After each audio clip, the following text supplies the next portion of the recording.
So these sections, you said if we trim that off, And put it at the bottom. and what about the excess sticking on the sides? You cut that off and then you put them on each other's. Now, how could you make this part that dimples out at the top less of a dimple, and how could you make the part that triangles off at the side less of a triangle?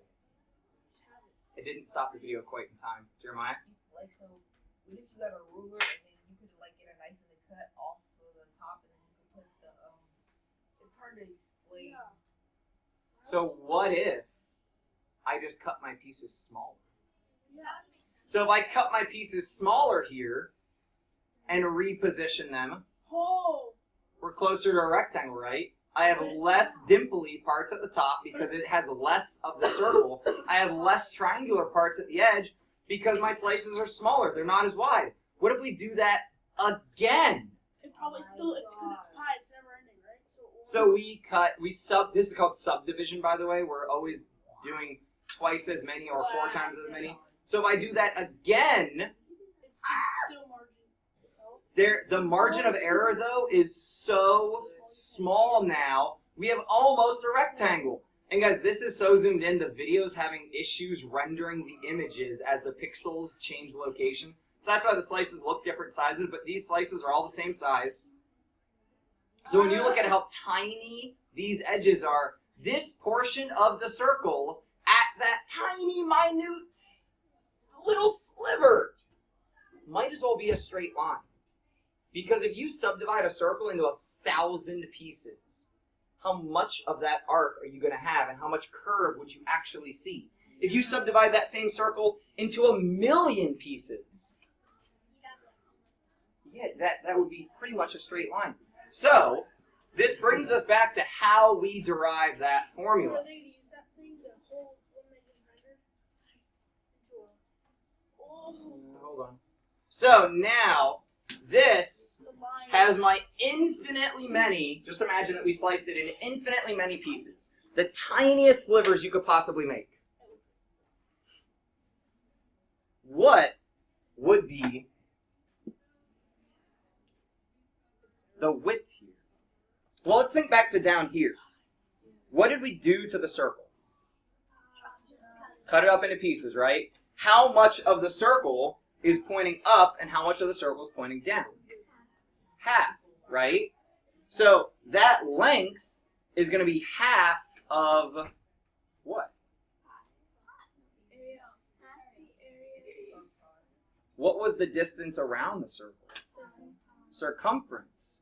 So if that circumference was the distance all the way around, that was all of these little dimple pieces, right? And all of these little dimple pieces. With me, Julian? No. Get that head off your desk, man. Put on those glasses. This could win you $15,000 someday. Or more. This is a harder problem than squares. So wait, what about this distance? So we said this is approximately, sorry that you can't see that, that's approximately half of your circumference. And your circumference was pi times diameter, so we halved that. So half the diameter's radius, half of pi is half the pi. So now we're saying that this is half of pi times the radius.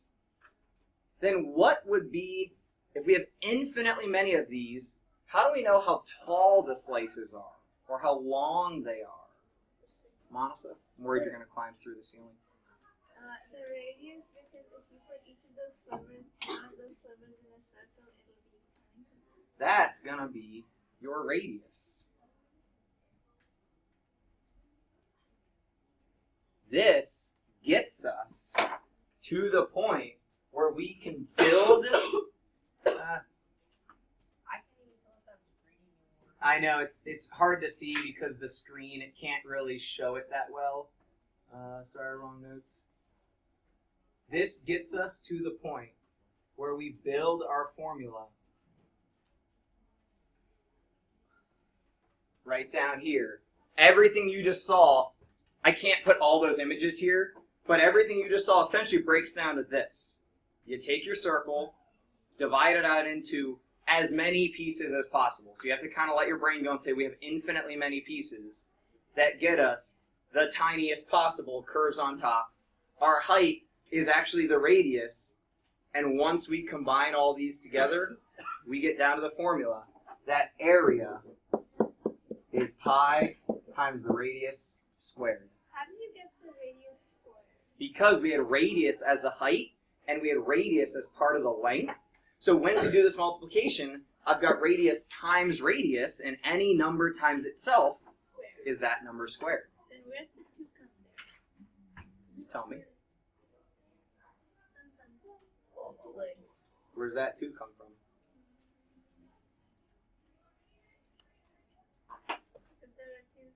Because of half the circumference. I had one thing that I wrote incorrect over here. That might be where it's throwing you off. It's too slow. I'm moving too quick. This, stop. Move back. So when we were way, The bins. I don't think Mr. Shirt's coming back. he's right there, bro.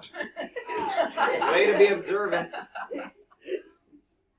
So this half pi times radius, this radius is involved in your circumference formula, so I'm not going to fight with that smart ink anymore.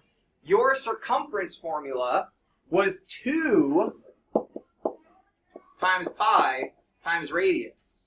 When we half that, we get half of 2 times pi times radius, still times the height, which is the radius. That's where we get the radius twice, and that's where we get the 2, but half of 2, Why half? because we have to half the circumference, because the top would have half the circumference, or the bottom would have half the circumference. So this is really like our length. Our length is that circumference cut in half. Our height is the radius.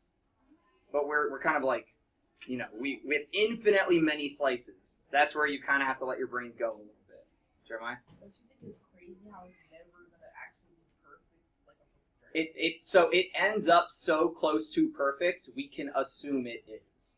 Because it will end up as close to a vertical line as physically possible. Like, we would not be able to tell that it was sloped. This will end up as close to a flat line as possible. We would not be able to tell that it was rounded. Because it would be so minutely rounded that we wouldn't, like, it would look straight. Yeah. And in the area with pi times r square, you're squaring only. Only the radius, yep. So let's try a couple of these and see how we do.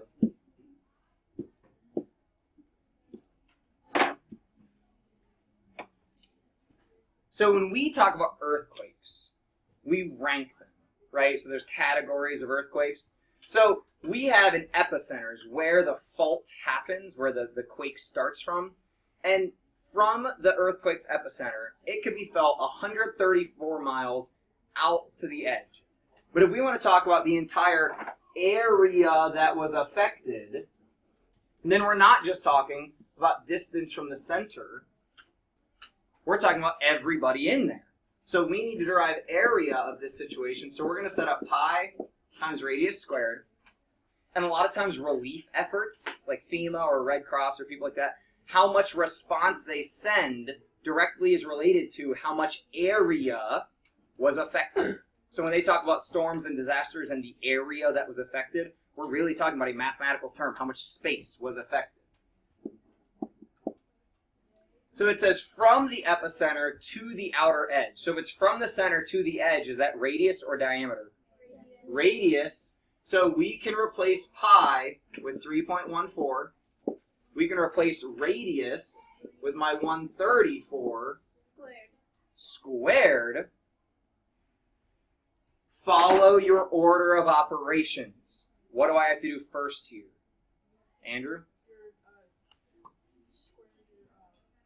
I square my radius, or I square my 134, if I've already subbed in. So 134 squared. Then you can just, on your calculator, hit times, and it will grab your previous answer and use it in your next problem. So you can just do 134 squared, hit enter, then just hit times. It'll pull ANS, and then hit 3.14, and we get, Jeremiah? 56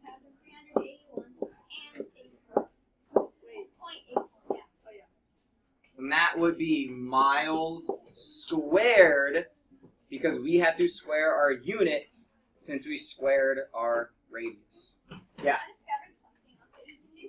You could say 3.14 times 134 You put it in times parentheses. 134 and put it in parentheses. Yep. And you get the same answer. So we will pick this up here tomorrow. Go ahead and try the homework if you would like. Come to class with questions, please. Oh, this is gonna pass that. Yeah, I just had things for you. I think you're the only one. Yep, you're the only one. Just about pass me down. Thank you. It's like 2 AOC.